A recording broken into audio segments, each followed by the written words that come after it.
Okay, I'll now take the precedent for this meeting of the Clyde Valley Learning Development Joint Committee held on the 10th of February 2025. Councillor Andrew Anderson is present.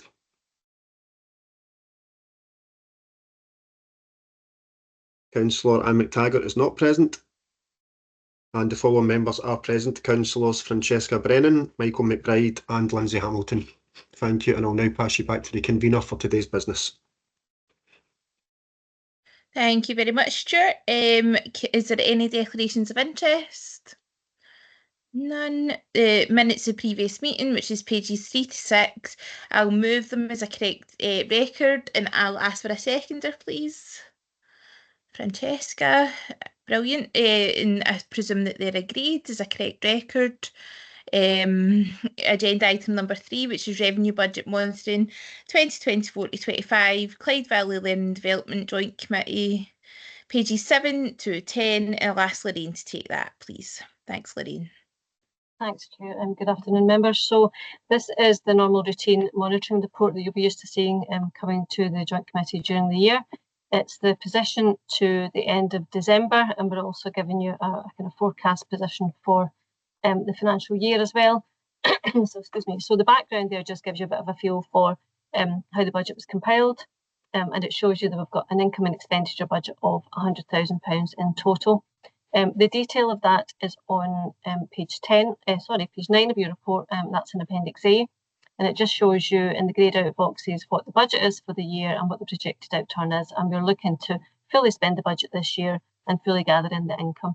And as at the 30th of December, we'd incurred spend of £76,000.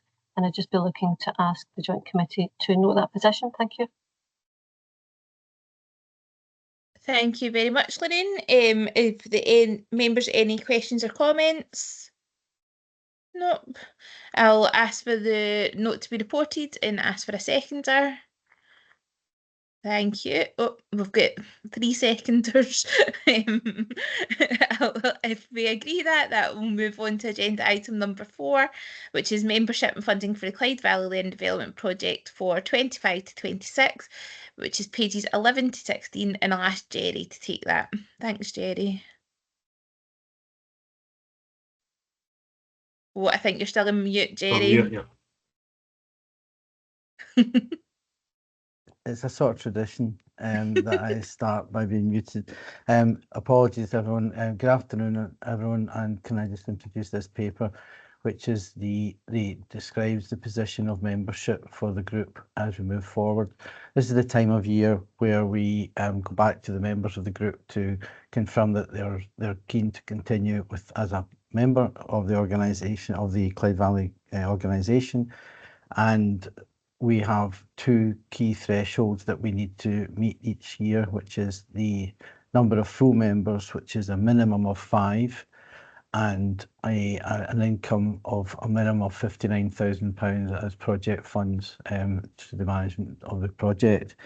I'm delighted to say that once again we have met both of these thresholds. We have the position at the time of writing of the paper was 5 full members had rejoined and 9 participating members. The income threshold, as I mentioned, was received at £59,000, and that gave a total income of £71,000 for next year, which means we're essentially back up and running again. The one council who had not yet confirmed their membership was Perth and Kinross Council, and unfortunately I can report that the decision is that they are not going to be renewing their membership. So that's a decision they've just taken as of Friday. So the figures in the paper are the final figures in terms of income, etc. Looking back on the record, it's been 10 years since Perth and Kinross joined the Clyde Valley Group, so it's a long time to be a member, and it's obviously a bit disappointing when someone decides to withdraw, but that's been the history of the project over the years, depending on internal priorities in each of the councils.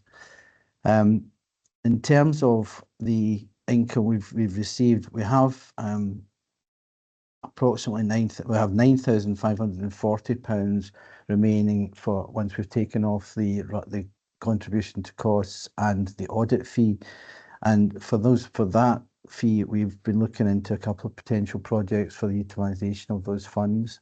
In section 6.3 of the report, I highlighted 2 specific projects that we'd hope to take advantage of that project funding. One comes from the social care group, which is in support of the Promoting Positive Behaviour programme, and it's been a long-standing aim that we would potentially have a separate website to facilitate that programme more efficiently across the board, for a central repository of materials, programme information, governance information for practitioners and parts of the governance chain. So that's something I'm looking into now, potentially to develop that website. Secondly, it's through the e-learning group, we've been looking at one of the key points I'll bring up in the next paper is that we look at best practice development and sharing a best way to approach e-learning, as we always have done. And currently we're looking at specific authoring tools that most of the councils use, and we're trying to find a way to sort of unify that approach a bit more and potentially support that with some development funding to invest in that product. And that is the Articulate range of products, which is commonly used by the majority of councils. So in conclusion, we're back up and running. We've met all our thresholds. Disappointing that one of the councils has opted to withdraw, but I'd ask the committee to approve this paper. Thank you very much, Sherry. And as you said, it is disappointing that one of the councils have withdrawn, but it's good to see that we're all game for another year anyway. Michael, would you like to come in? Thanks very much, Chair. Just to ask Jerry if it's okay, just a couple of questions. I know one's self-explanatory, but or maybe 2 more, but maybe one I'm not fully understanding. So the first one is about Perth and Cross. Was there any specific reason why they've came out of this? And the second question would be it's just a bit of clarity actually, just for maybe me to understand it on table 1, where you do say about there's 5 full membership councils, but the rest are participating. Sorry, what's the difference between full and participating? Yeah. Okay. Thank you.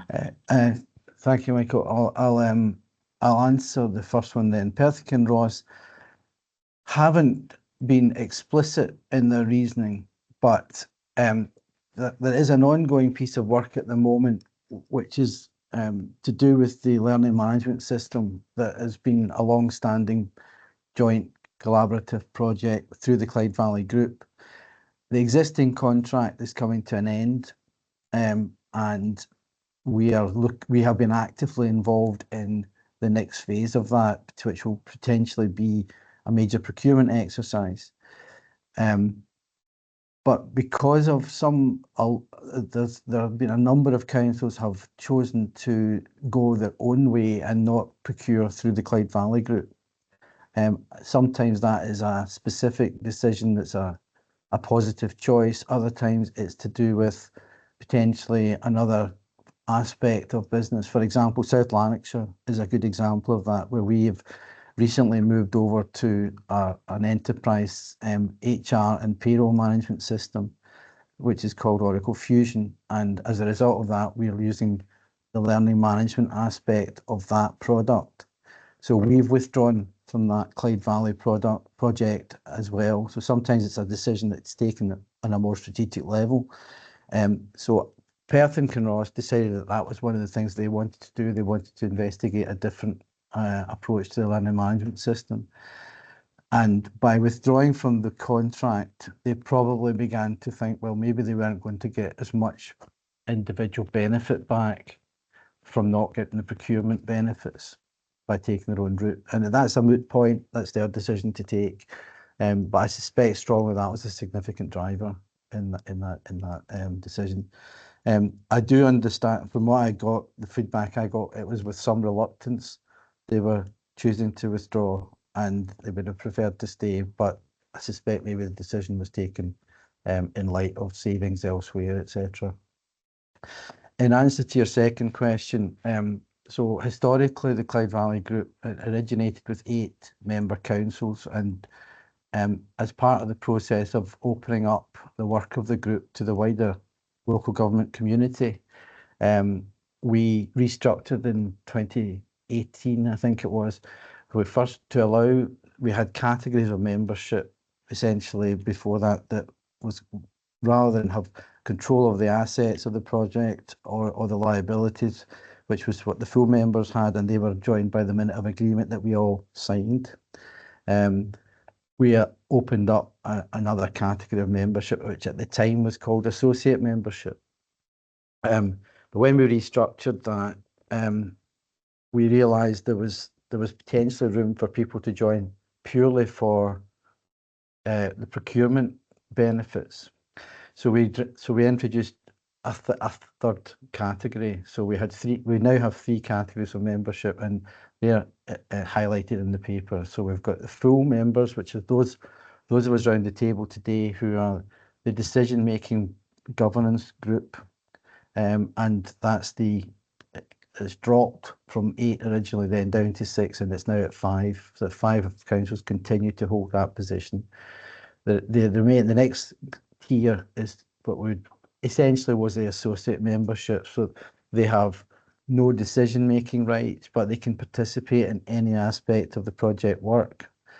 And the other category, which nobody is currently a member of, there were 2 councils that previously in the past had been members purely for the procurement aspect of it, and that was procurement membership specifically. So we've got essentially the opportunity, a bit of flexibility for councils to benefit from some or all aspects of the project, and if any councils would wish to become full members, which they can again at any point, then they would also have a chair at the decision-making forum, which is the governance level here, and the other aspects of the operational side of things through social care, etc., and steering group. So it's a kind of historical thing. There's now just 2, but to all intents and purposes, it's the decision makers and the participating councils. Thanks, Jerry. Thanks, Chair. That's okay. Thanks. Thank you very much. Francesca?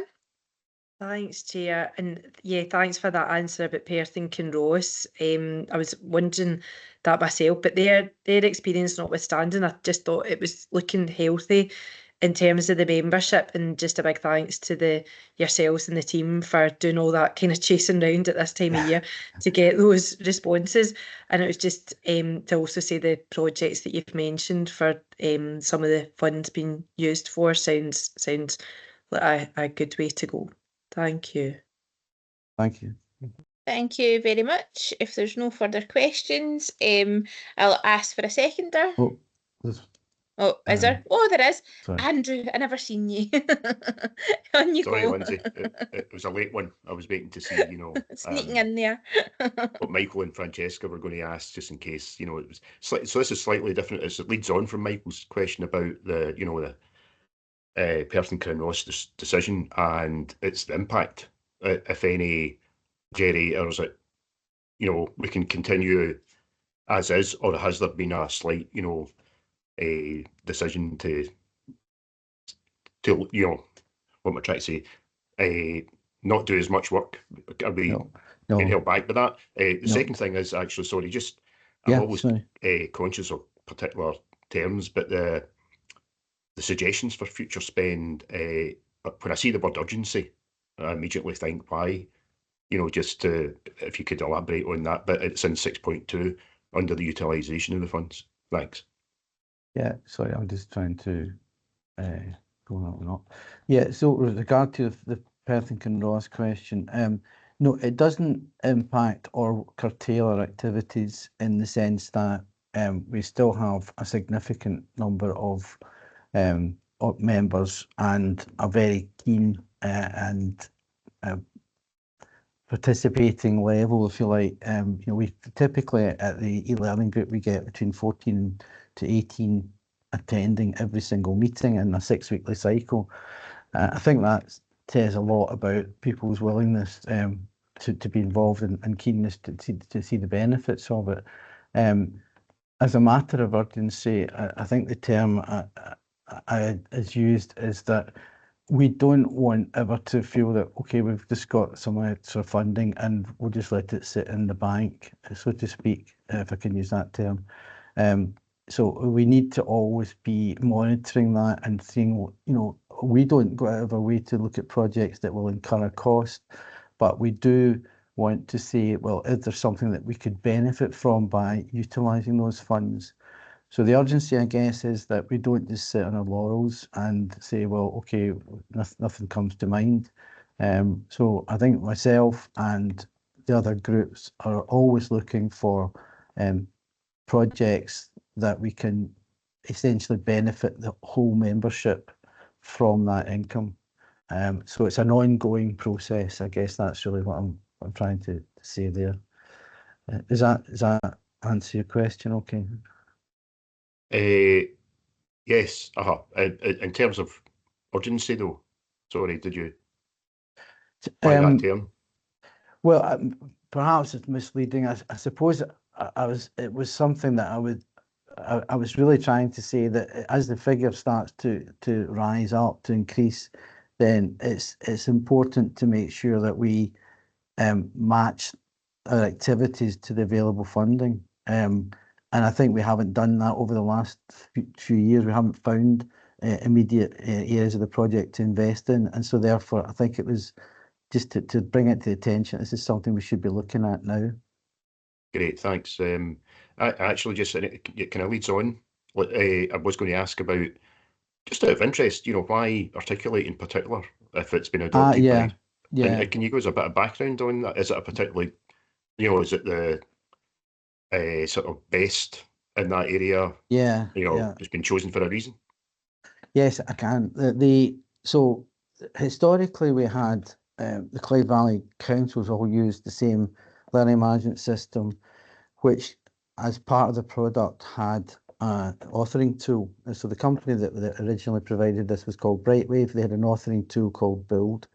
And it was a really key feature of the way the collaboration worked, that we would use the Build tool to be able to share content across all the different councils. So the model was, if one council developed a course, it was made available to everyone. So it was fabulous for the councils that had fewer resources, that they were able to then just essentially just have newly published content just available to them that drops into their platform. And that was very successful, and it really built the collaboration. It also shared around the activities, so that there was a lot of it was a good balance between, you know, everyone could contribute and not just take from the group. When we changed that particular product was retired by the provider, because it was kind of a wee bit out of date and it wasn't as sophisticated as other areas. But we were very keen to continue to keep the sharing opportunities and the shared development, and because that was certainly the key model that brought the gel together for the whole of the e-learning group. We asked for recommendations from the company that provided what product they would recommend, and through individual councils going their own way with a bit of trial and error, we discovered that Articulate had the product comes with two specific authoring tools under the same banner. So one is called Rise and one is called Storyline 360. Storyline is a very sophisticated authoring tool that is used by professional developers and has great potential to do, you know, to be very sophisticated content. Rise is a lot more template based, and it can produce relatively quick but not necessarily as sophisticated content. But again, both of them have the feature of being able to share across the platform websites that they come from. So essentially, through individual councils making their own decision and from the recommendations that are shared within the group, the majority of the councils opted to go down the Articulate route. Kind of by that experience, it meant we could keep that going. We can now use that as part of the development agenda for the e-learning group, that we share techniques with each other, and so each other, we can find out how to do things. And the reason that this came to me as an idea for potentially using some of the funds is there's a sole supplier of Articulate. Articulate's a big American software company. There's a sole supplier in the UK called Omniplex, and we were all speaking to Omniplex separately. So I approached Omniplex and said, if we could, would you consider Clyde Valley as an entity in its own right rather than an individual council? Could we look at a potential economy of scale to get a better deal across the board for the councils? And in doing that, they would reset the renewal date for each council, so it would become, we could essentially not lose out, but we could do that as one deal. So in principle, they said they would be very interested in doing that. So it seemed like an opportunity that we might encourage others that hadn't yet gone down that route to join in. And also everyone who's existing customers would be able to get a better deal. And we thought, well, it might be a good way to subsidise the annual fee by using some of the Clyde Valley funds. If we could get a better deal, then that would be another incentive to get the group approach. So it's an opportunity that's just arisen through just putting 2 or 3 ideas together and seeing how we could do it to the greater good of the rest of the group. Brilliant, thanks Jerry, very comprehensive answer. And hence I suppose why the procurement membership was available, because people could take advantage of it. Yeah, exactly. Yeah, so and makes absolute sense to me. And just great to hear about the real commitment that you talk about from the group. So yeah, thanks for the report. Cheers. It's very heartwarming. Thanks, Andrew. If I can I say this, I mean, from the point of view, when I look back and when Perth and Kinross had first joined the Clyde Valley group, at one point at its peak, Clyde Valley, and this may be of interest to members, that Clyde Valley had 26 councils in as members at one point.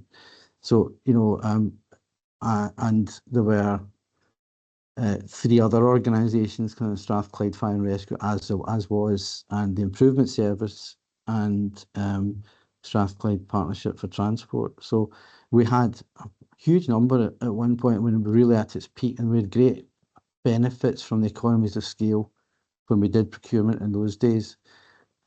But it's just been a number of, for various reasons, some of the councils have gone their own way or have opted for different procurement models. And when that happens, they've maybe withdrawn their membership. But there's still certain key projects that keep the glue together, things like PPB especially, and the other activities within the group. That's the incentive for people to stay. And so it's an interesting kind of study in how long it was supposed to be. 5 years originally, it's now 18 years. So we've kind of sustained, although it might look as though the numbers have dropped. It's been quite an interesting and I dare say a successful model that's worked for a long period of time. Absolutely. You. Thank you. Thanks very much for that. So if I can ask for the report to be approved and ask for a seconder. Yep, thank you. And I presume we all agree since we all tried to second. So I'll move on to agenda item number 5, which is the update on the audit of Clyde Valley Learning Development Joint Committee at pages 17 to 18.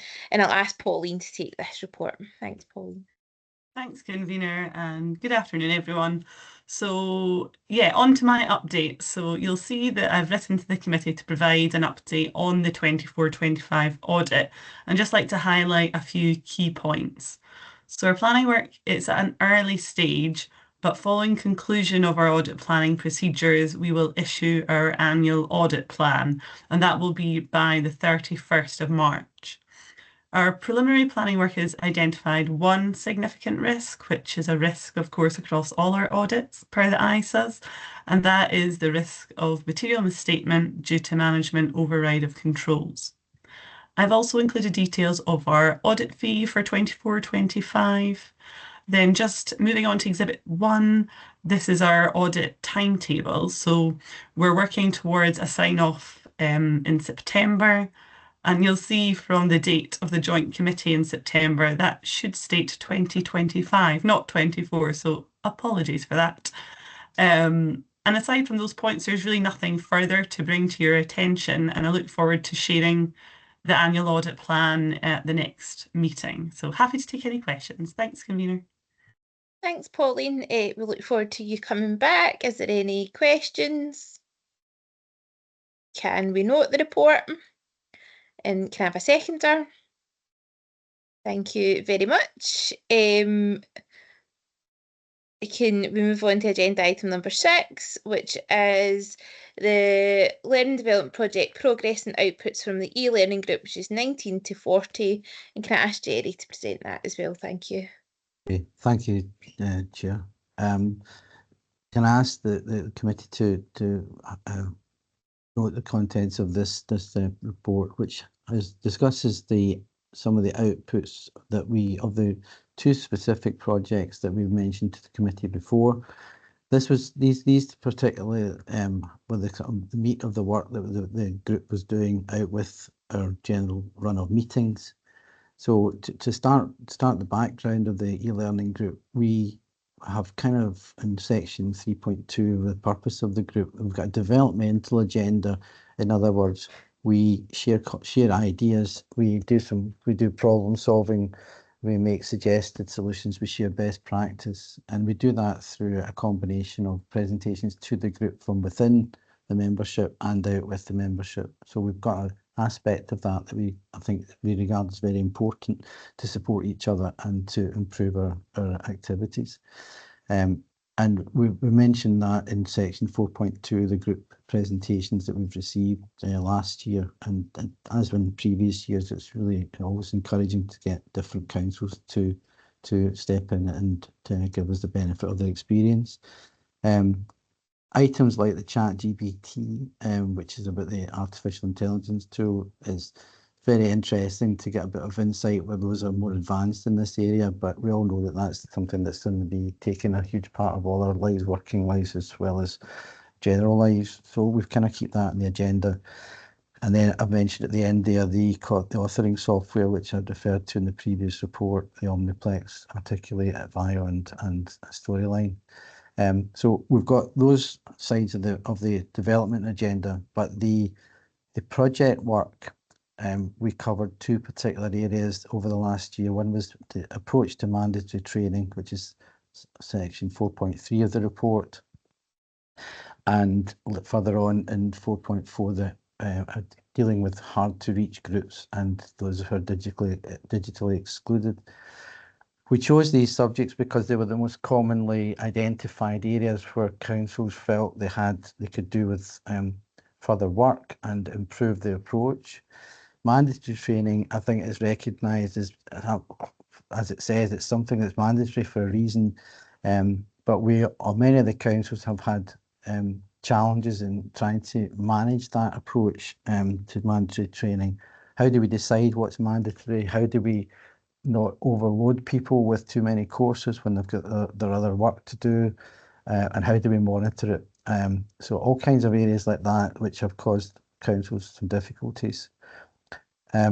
We thought about whether there was a way to try and give a definitive answer to this and realised that there just wasn't, that there are so many factors come into play.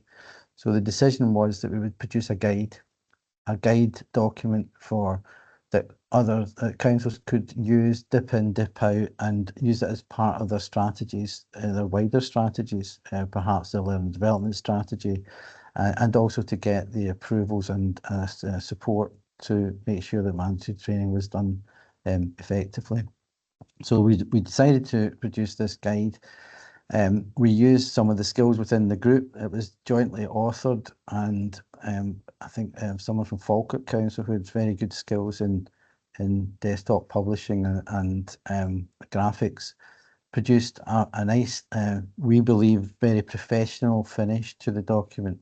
so that it was something that could be shared wider afield, even beyond the Clyde Valley Group, in areas potentially like through the Improvement Service or through to other councils.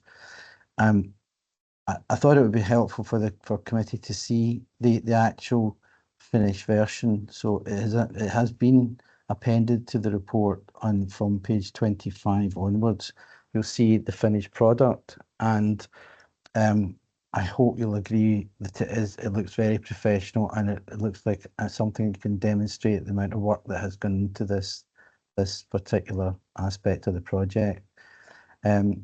We did spend some time about what kind of areas would generally come under the heading of mandatory training, and we finished up with a whole series of suggestions for how this might be tackled. So we've got a summary section at the end that goes through our recommended approaches to ensure that it's managed more effectively, and I've also put that into the report as well. So when you have had an opportunity to look at that, I'd be happy to take any questions in relation to that.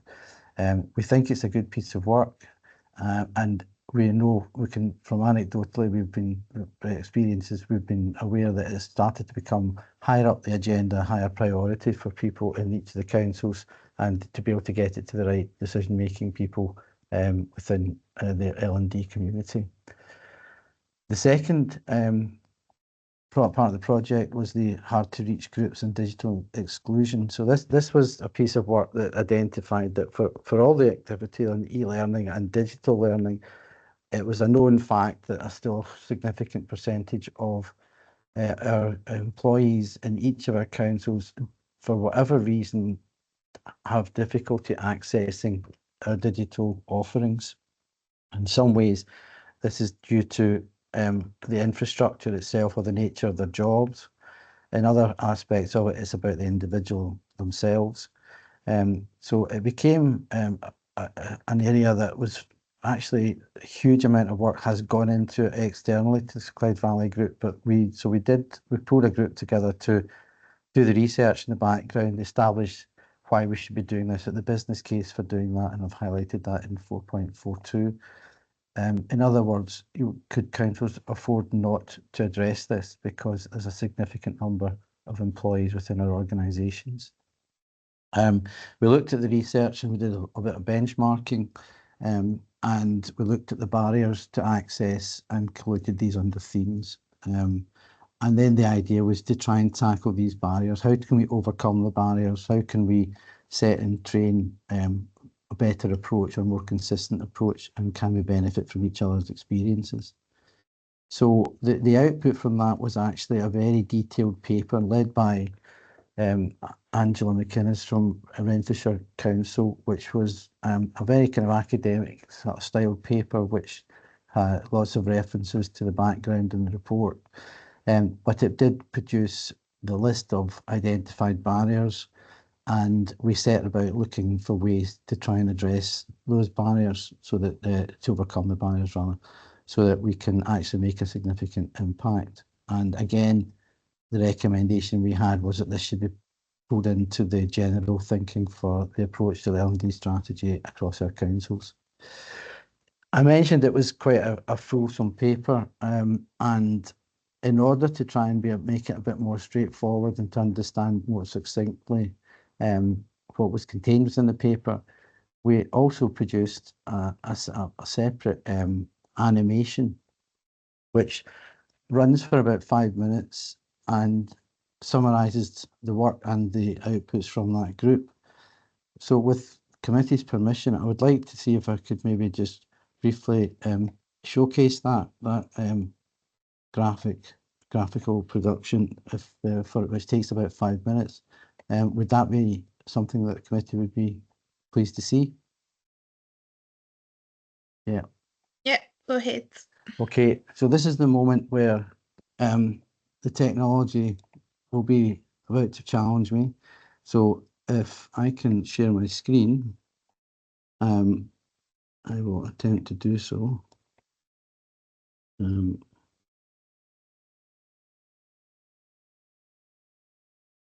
with me.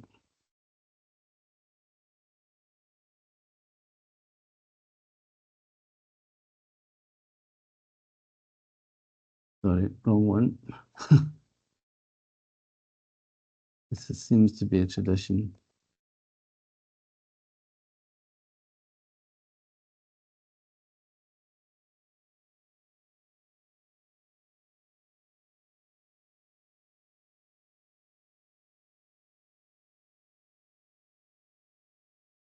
Sorry, bear with me here.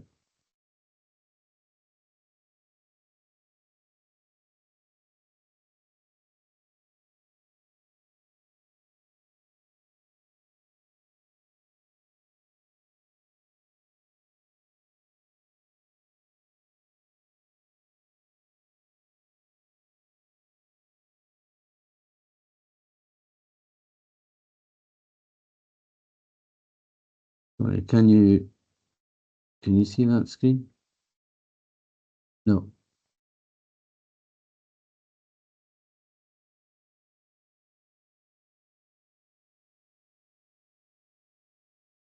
We're all rooting for you though, Jerry. I know I'm it's sure you coming are. soon. Okay. Oh, there we go. Is that us? It's us, I think. Oh, is there meant to be sound? Yeah, just looking for sound, Jerry. Sorry. Sorry, folks.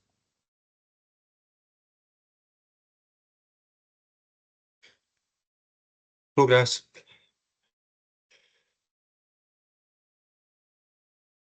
Sorry, I can't get the control. Stuart, does that not come at your end, optimise for sound, or? I'm assuming it's something at your end. Sorry, folks.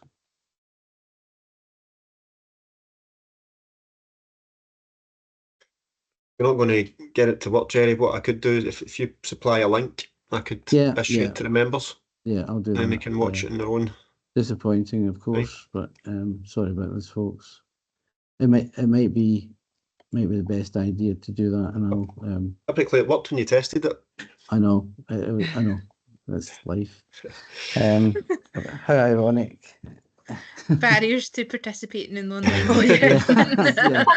It was nice you not Jerry. to point out, Jerry is the barrier. your lack of skills. Yeah, I know. It's harder than Right. it looks, though, to be fair. Yeah, hold on. One last attempt.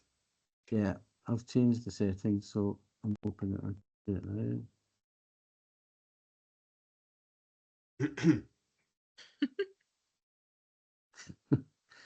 Oh dear.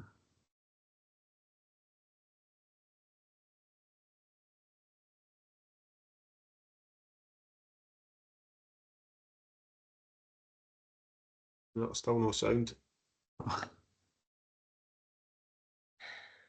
Sorry, Sure, I'll folks. send round the link, Jerry. Don't worry about it. Yeah, I have changed it to allow sound, so I'm not sure what the reason why it's not working. So apologies for wasting people's time. Sorry about That's that. all right. It's fine. So I guess if there are any questions, if not, can I ask the committee to note the contents and the progress that's been made with these specific projects under the e-learning group? Okay, thank you very much. Is there any comments or questions? Oh, Andrew. Thanks, Chair.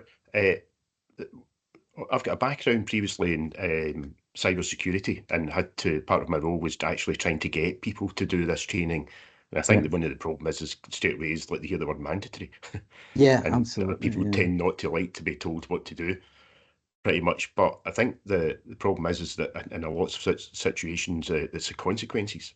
Actually, if people don't actually do this training and take it on board, so it's a really important area, especially for councils. We've all heard about the horror stories when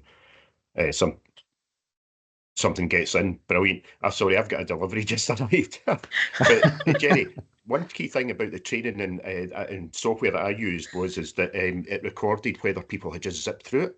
And yes, not actually see the authoring tools. Does that actually allow you to control the time and note the time if people aren't really taking it on board?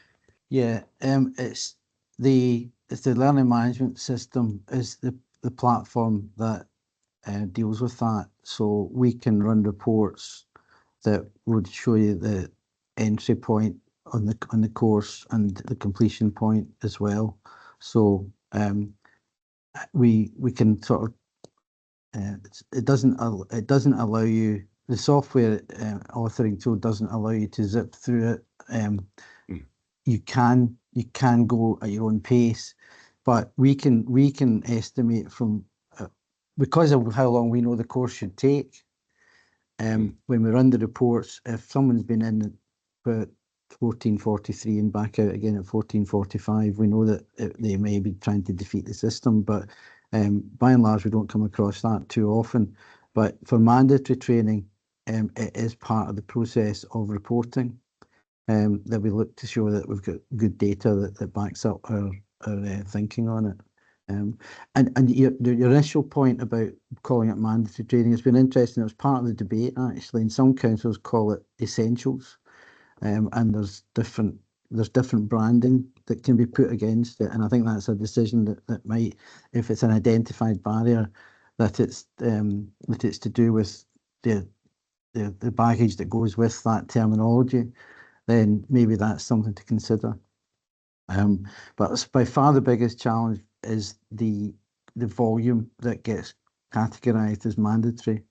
That so some councils had a strict limit, they would have maybe 10 or 12 courses in any given time that would be regarded as mandatory.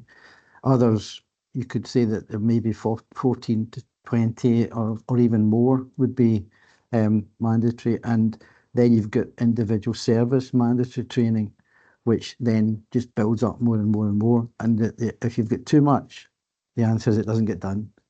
And we need to think of what the consequences are when someone doesn't complete it.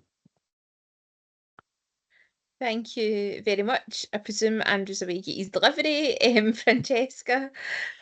Do you know, it was just a quick point, but it was more really to reassure Andrew. I don't know, Jerry's answered that obviously really well, but I think I was saying maybe we're kinder to local government employees now, but I know when I was doing some of the mandatory training through the systems, for example, fire safety and information security, there's a helpful quiz that you have to complete before the training is marked as done. And it's not even like, I mean, it wouldn't have been me doing this, but I think sort of friends of mine perhaps maybe tried to, you know, share answers on that quiz and help each other out so they could do it more quickly. But they changed the order of the questions so that you can't even...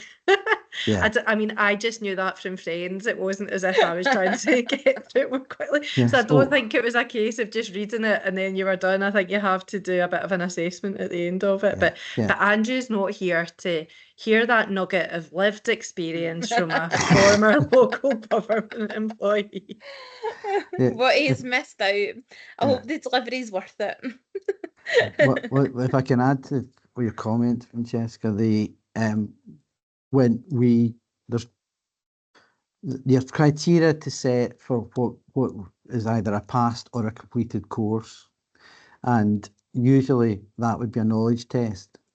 And a knowledge test means without that being a certain pass rate, then you can't move on. That doesn't get marked as completed. So that's obviously one way of dealing with it. And the second thing to add to that is the software that we're talking about allows you to randomize questions. And so you take the questions from a bank. So doing it the first time, if you took the test the second time, you wouldn't necessarily get the same questions. And you can be very specific within that. You can say these questions must appear in it, and the rest are optional questions. So you can randomize it, but you still cover the key aspects. So there are quite a lot of helpful tools available to overcome those kind of potential difficulties. But when all is said and done, you really are looking to win people over by understanding the importance and significance of the course and the reason why it's been presented as mandatory. So that's really, it's a kind of combination of technology and hearts and minds. Okay. Andrew, you've got some homework. You need to go back and see what Francesca was saying there when you popped away. It was invaluable. Sorry for to that. you. to your life. If there is, can I ask for the report to be noted and for a seconder in agreement? Thank you. If there's no items of urgent business being intimated, but I have a few closing remarks to make, because you'll all be very sad to know that this is Jerry's last meeting, because he has decided to take early retirement, clearly, and go and enjoy his I don't know what you're doing, like if you've got any plans or anything like that, but from the 1st of May, Jerry has decided that he is retiring. So thank you very much. You are very, very knowledgeable, and we've all been very, very grateful for the knowledge that you have brought to these meetings, and you will be sadly missed. But I hope that you go and enjoy whatever your plans are. Thank you very much, Lindsay. It's very kind of you to say that. I only wish it was early retirement. But the reality is it's a big number, a much bigger number than I'd I'm prepared to admit. But so it will be a lot. It'll be very sad to leave the council on this particular project, especially, which has been kind of my baby, if you like, all the way through. So I'd like to thank everyone for all the support you've given me over the piece. Thank you very much. Yeah, well, claps. So, and also as well, like this is my last meeting for a little while as well. So, I am going on maternity leave again. So, I'll be back in January. Unfortunately, I'm not taking retirement as much as I'm trying to convince my husband that would be a great idea. Like he's not for having it. So, but I'll be back in January. Whilst Jerry is hopefully sipping cocktails at a beach somewhere. Yeah. But I'll ask Stuart to stop the recording and say goodbye to everybody. Thanks, convener. Good, thank you. Oh, Thanks, wishing Jerry. you all the best. Yeah, Thanks. thanks so Good luck, much for Jerry. everything you've done. Thank you. Thanks all. Good luck. Yeah, Good luck, and Lindsay. good luck to you as well, Lindsay. Sorry, Yeah. I'm shouting. Sorry, I'm shouting. Yeah.